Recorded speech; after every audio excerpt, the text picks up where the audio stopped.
कोरे, manager accounts finance. आज मैं आपको income tax department tax evasion करने का, टैक्स चोरी करने वालों को किस तरह से ट्रैक करते हैं इसके बारे में मैं जानकारी देने वाला हूँ। ये जानकारी आपके लिए बहुत यूज़फुल है। अभी तो सभी जो अपनी ट्रांजैक्शन है वो डिजिटल हो गई है और इसमें जो भी ट्रांजैक्शन होती है उसका पूरी जानकारी इनकम टैक्स डिपार्टमेंट को जाती है। तो ये जब इनकम टैक्स डिपार्टमेंट को पता चलता है तो उसके बारे में मैं आपको अभी जानकारी दूंगा। जबकि आप लोग बैंक में जो भी ट्रांजैक्शन करते हो, कैश में करते हो, डिजिटल एनईएफटी आरटीजीएस से करते हो, चेक से करते हो, तो इसमें जो भी आपकी बड़ी ट्रांजैक्शन रहती है वो पूरी की पूरी जानकारी इनकम टैक्स डिपार्टमेंट को जाती है। अभी इनकम टैक्स डिपार्टमेंट बहुत अपडेट हो गया है, सब कुछ ऑनलाइन चल रहा है, तो बैंकर से भी ऑनलाइन सारी इन्फॉर्मेशन इनकम टैक्स डिपार्टमेंट को जाती है। आप अगर बैंक में कैश डिपॉजिट करते हो, आरटीजीएस से पेमेंट करते हो, तो अभी ये जो जानकारी है वो bank compulsory income tax department को देती है। और इनकम टैक्स डिपार्टमेंट आप अपनी जो इनकम है वो छुपा सकते हो, और छुपाते हो तो भी इनकम टैक्स डिपार्टमेंट को आपका जो भी खर्चा हो रहा है उसके बारे में जानकारी मिल जाती है। आपने कितना कैश डिपॉजिट किया है अपने अकाउंट में, और अपने अकाउंट से कितना कैश विड्रॉल किया है, निकाला है, इसकी जानकारी इनकम टैक्स डिपार्टमेंट को जाती है। आपने कौन कौन से अकाउंटिंग फिनंशियल ईयर में कौन कौन से खर्चे किए हैं, कौन कौन से प्रॉपर्टीज़ खरीदी है, इनकी सारी जानकारी इनकम टैक्स डिपार्टमेंट को जाती है। तो अभी इनकम टैक्स डिपार्टमेंट में इसका एक ऐसा मैकेनिज़्म बनाया है, ने कौन कौन से अकाउंटिंग फिनंशियल ईयर में कौन कौन से खर्चे किए हैं, कौन कौन से प्रॉपर्टीज़ खरीदी है, इनकी सारी जानकारी इनकम टैक्स डिपार्टमेंट को जाती है। तो अभी इनकम टैक्स डिपार्टमेंट में इसका एक ऐसा मैकेनिज़्म बनाया है कि आपका इनकम तो नहीं पता चल सकता है, आपने कितना इनकम किया है, लेकिन आपने कौन कौन से खर्चे कब कब किए हैं, और इसकी पूरी जानकारी इनकम टैक्स डिपार्टमेंट को मिल जाती है। और उससे वो टैक्स को चोरी करने वालों को ट्रैक कर सकते हैं। तो अभी मैं इस बारे में आपको डिटेल में स्टेप बाय स्टेप जानकारी दूंगा, जिसके बारे में आप भी टैक्स प्लानिंग कर सकते हैं, अपना टैक्स बचा सकते हैं, और टैक्स प्लानिंग करके प्रिकॉशन लेके इनकम टैक्स कैसे बचाया जाए, और जो सही इनकम टैक्स है उसका प्रोसीजर कैसे फॉलो करके अपना और अपने देश का भला हो जाए, और टैक्स भी बचे और टैक्स भी पे कर दिया जाए लॉजिकली, बाद में आपको कोई परेशानी ना हो जाए। इसलिए मैं कैश ट्रांजैक्शन और डिजिटल ट्रांजैक्शन कैसे इनकम टैक्स डिपार्टमेंट को इंफॉर्मेशन पहुंचती है और वो कैसे ट्रैक करते हैं, इसके बारे में मैं आपको अवेयरनेस देने के लिए आज ये मैं वीडियो बना रहा हूँ। तो आइए चलते हैं कि इनकम टैक्स डिपार्टमेंट को ये कैसे पता चलता है, और आप गलती से और अनजाने में कौन कौन सी गलतियाँ करते हो, इसके बारे में मैं आपको अभी इंफॉर्मेशन दूंगा। आपके जितने भी बैंक्स में अकाउंट रहते हैं, सेविंग अकाउंट्स, करंट अकाउंट्स जो भी रहते हैं, तो वो कैसे है कि आपका पैन नंबर और आधार कार्ड को लिंक रहते हैं। तो आपके सेविंग अकाउंट 2-4 हो तो भी उस पर ट्रैक होता है। आपका करंट अकाउंट 2-3 बैंक में रहता है तो उससे भी वो ट्रैक होता है, क्योंकि सभी जगह आपका आधार नंबर और पैन नंबर एक रहता है। इसलिए जितने भी आपके बैंक में अकाउंट होते हैं वो सभी income tax department pan number की वजह से ट्रैक कर सकता है। तो अभी मैं पहली बात आपको बताऊंगा कि आप सेविंग अकाउंट में जो कैश डिपॉजिट करते हो, वो जितने भी ट्रांजैक्शन करते हो तो 10 लाख रुपए तक के और 10 लाख से ज़्यादा आप जितने भी कैश के ट्रांजैक्शन करते हो वो सारे के सारे इनकम टैक्स डिपार्टमेंट को इन्फॉर्मेशन हो जाते हैं। अभी 10 लाख का एक सिंगल ट्रांजैक्शन हो या 10 लाख से ज़्यादा पार्ट पार्ट में आपने फिनंशियल ईयर में ट्रांजैक्शन किया है तो वो पूरी जानकारी इनकम टैक्स डिपार्टमेंट को जाती है। 10 लाख कैश में बोल रहा हूँ, 10 लाख की digital transaction RTGS, NEFT, cheque द्वारा अगर 10 लाख या 10 लाख से ऊपर आपने अगर ट्रांजैक्शन किया है तो उसकी जानकारी नहीं जाती। लेकिन कैश एक फिनंशियल ईयर में 10 लाख या 10 लाख से ज़्यादा अगर आपने कैश डिपॉजिट किया और विड्रॉल किया तो इसकी जानकारी इनकम टैक्स डिपार्टमेंट को बैंक से जाती है। तो अभी आप जो भी ट्रांजैक्शन करते हो तो उसके बारे में ये आप ध्यान में रखने का कि 10 लाख से ज़्यादा मैं कैश विड्रॉ कर रहा हूँ और 10 लाख से ज़्यादा मैं कैश डिपॉजिट कर रहा हूँ तो ये मेरा इनकम सोर्स बैंक की तरफ से इनकम टैक्स डिपार्टमेंट को पहुँच रहा है। तो ये इस बारे में आप अवेयर रहना चाहिए। और दूसरी बात है, आपका जितने करंट अकाउंट है तो करंट अकाउंट में 50 लाख तक अगर आप कैश भरते हो तो उसकी जानकारी नहीं जाती। लेकिन 50 लाख से ज़्यादा अगर कैश डिपॉजिट करते हो और कैश विड्रॉ करते हो तो उसकी जानकारी इनकम टैक्स डिपार्टमेंट को बैंक की तरफ से जाती है। अभी समझो 50 लाख का ट्रांजैक्शन या 50 लाख के ऊपर का कैश का ट्रांजैक्शन एक सिंगल होता है तो भी पता चलता है बैंक द्वारा इनकम टैक्स डिपार्टमेंट को, या पूरे फिनंशियल ईयर में पार्ट में जोड़ के 50 लाख अगर बन जाता है और 50 लाख से ऊपर बन जाता है तो इसकी पूरी जानकारी आपके पैन नंबर की वजह से इनकम टैक्स डिपार्टमेंट को मिल जाती है। और इनकम टैक्स डिपार्टमेंट ये कैश के बारे में आपसे पूछताछ कर सकता है अगर आपने इस बारे में इनकम टैक्स के जो भी रिटर्न्स फाइल करते हैं उसमें सही तरह से इस बारे में आपकी अगर जानकारी उनको नहीं प्राप्त होती है। तो मैं कैश डिपॉजिट के बारे में बोल रहा हूँ। करंट अकाउंट के लिए 50 लाख से ऊपर अगर आप कैश डिपॉजिट करते हो तो इसके बारे में इनकम टैक्स को पता चलता है। मैं आरटीजीएस और एनईएफटी और चेक के द्वारा अगर आप करंट अकाउंट में 50 लाख या 50 लाख से ऊपर की अगर कोई भी ट्रांजैक्शन करते हो तो इसके बारे में बैंक इनकम टैक्स डिपार्टमेंट को कोई भी जानकारी नहीं देती है। अभी मैं आपको फिक्स डिपॉजिट के बारे में बताऊंगा। अगर आपने 10 लाख से ऊपर की कोई फिक्स डिपॉजिट एफडी बनाई है बैंक में तो इसकी जानकारी इनकम टैक्स डिपार्टमेंट को बैंक की तरफ से जाती है। अभी ये एफडी अगर आप कैश पे बनाते हो तो भी और डिजिटल या आरटीजीएस पेमेंट से बनाते हो तो भी अभी मैं बता रहा था सेविंग अकाउंट और करंट अकाउंट वो खाली कैश डिपॉजिट की इंफॉर्मेशन के बारे में मैंने बताया था। लेकिन एफडी के लिए अगर एफडी आप 10 लाख से ज़्यादा बनाते हो और उसका कैश से पेमेंट करो या डिजिटल पेमेंट करो, चेक से पेमेंट करो, आरटीजीएस से पेमेंट करो या एनईएफटी से पेमेंट करो, तो ये जो एफडी आप बनाते हो 10 लाख से ऊपर की तो इसके बारे में बैंक द्वारा इनकम टैक्स डिपार्टमेंट को जानकारी जाती है। और अगर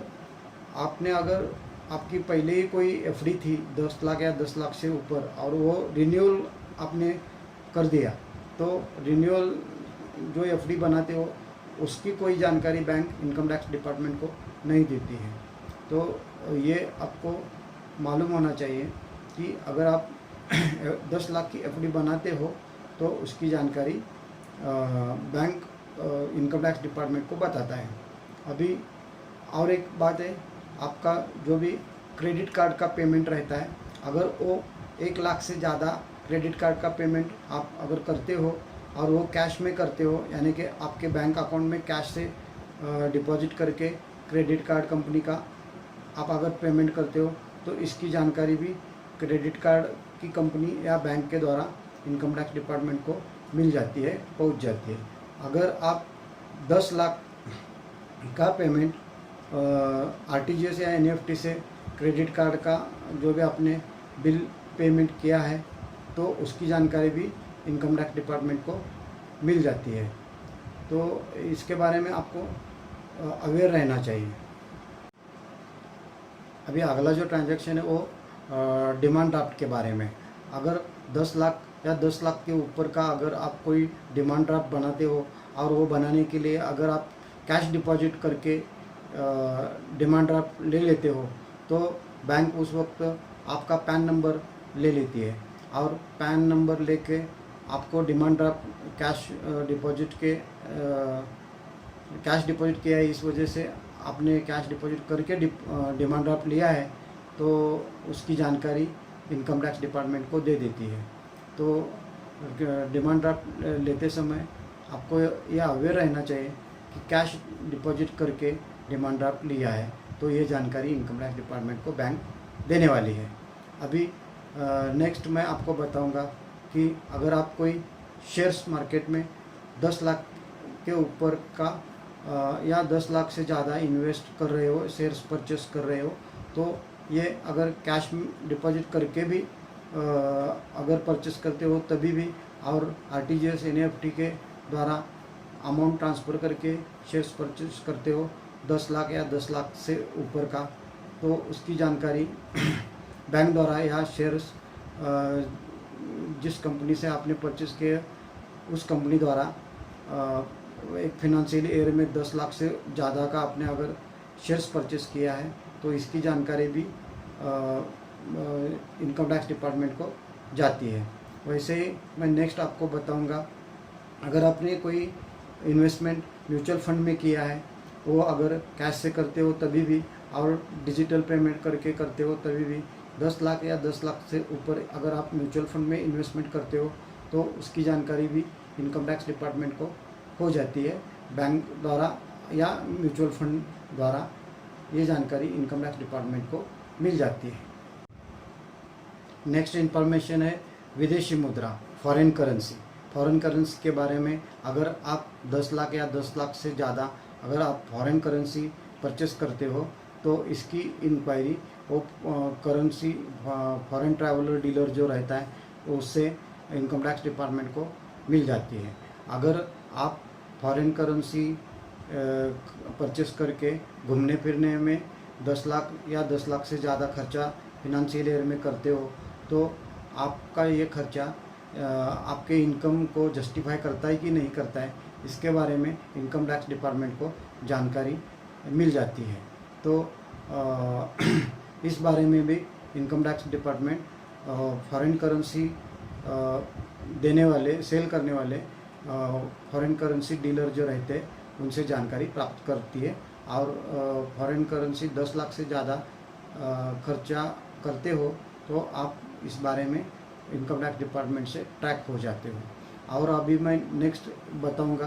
कि अगर आप कोई प्रॉपर्टी खरीदी करते हो और 30 लाख से ज़्यादा अगर आपकी प्रॉपर्टी का वैल्यू बन जाता है या 30 लाख से ज़्यादा आप अगर उसका जो रजिस्ट्रार रहता है उसके पास आपके प्रॉपर्टी के डॉक्यूमेंट्स रजिस्टर हो जाते हैं और उसका पेमेंट का भुगतान अगर आप कैश में करते हो और या चेक में करते हो तो उस बारे में रजिस्ट्रार द्वारा इनकम टैक्स डिपार्टमेंट को जानकारी मिल जाती है। अगर समझो आपने 28 लाख का ये परचेस किया, प्रॉपर्टी परचेस किया, लेकिन ये रजिस्टरी वैल्यू है और उस प्रॉपर्टी की मार्केट वैल्यू 50 लाख है, तो इस बारे में रजिस्ट्रार जो आपकी रजिस्ट्री 28 लाख की हो गई है तो इसके बारे में ये 30 लाख से कम है तो इसकी जानकारी रजिस्ट्रार इनकम टैक्स डिपार्टमेंट को नहीं देता है। तो 30 लाख से ज़्यादा की प्रॉपर्टी अगर आप रजिस्टर करते हो, उसका पेमेंट करते हो, तो उसके बारे में रजिस्ट्रार द्वारा ये जानकारी इनकम टैक्स डिपार्टमेंट को मिल जाती है। और अगला जो ट्रांजैक्शन है वो एक बहुत ही इम्पोर्टेंट ट्रांजैक्शन है। ये ट्रांजैक्शन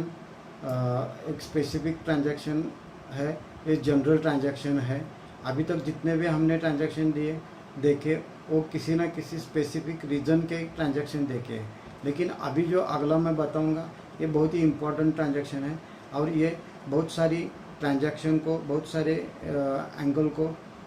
कवर करता है। तो ये किसी प्रोडक्ट को अगर आप परचेस करते हो, कोई सेवा अगर आप परचेस करते हो और इसका जो पेमेंट है वो 2 लाख कैश में करते हो, तो इस बारे में इसकी जानकारी वो concern person income tax department को देने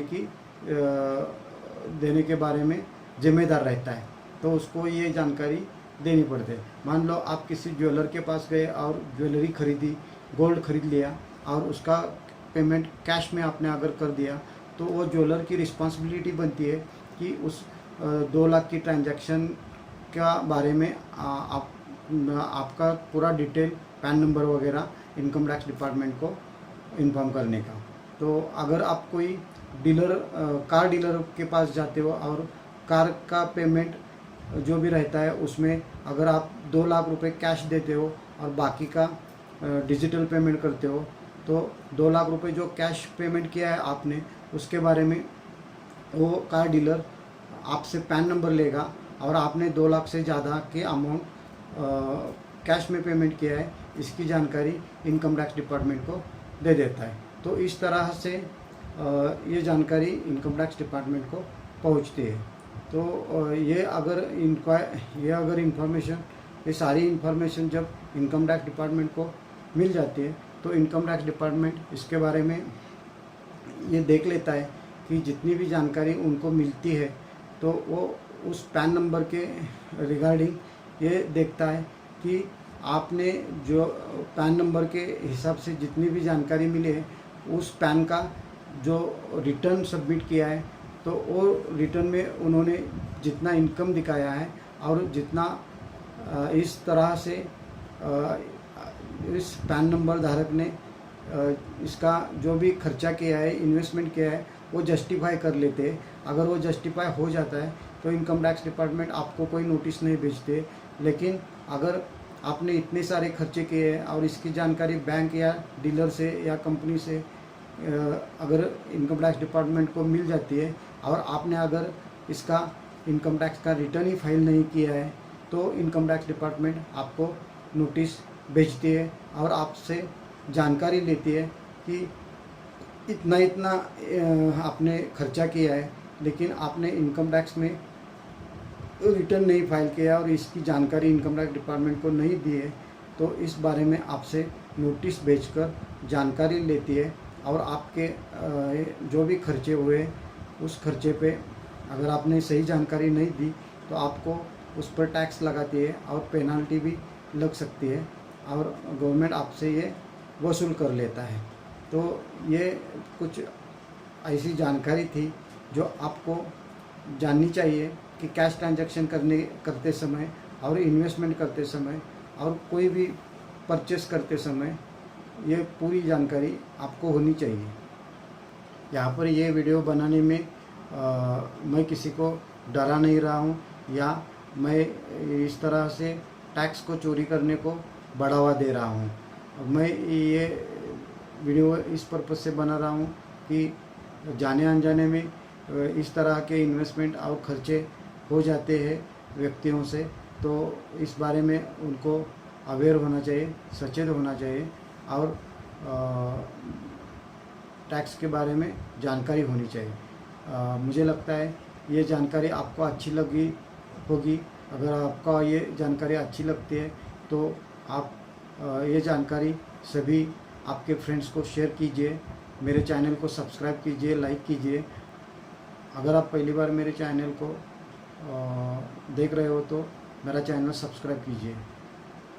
थैंक यू। जय हिंद, जय महाराष्ट्र।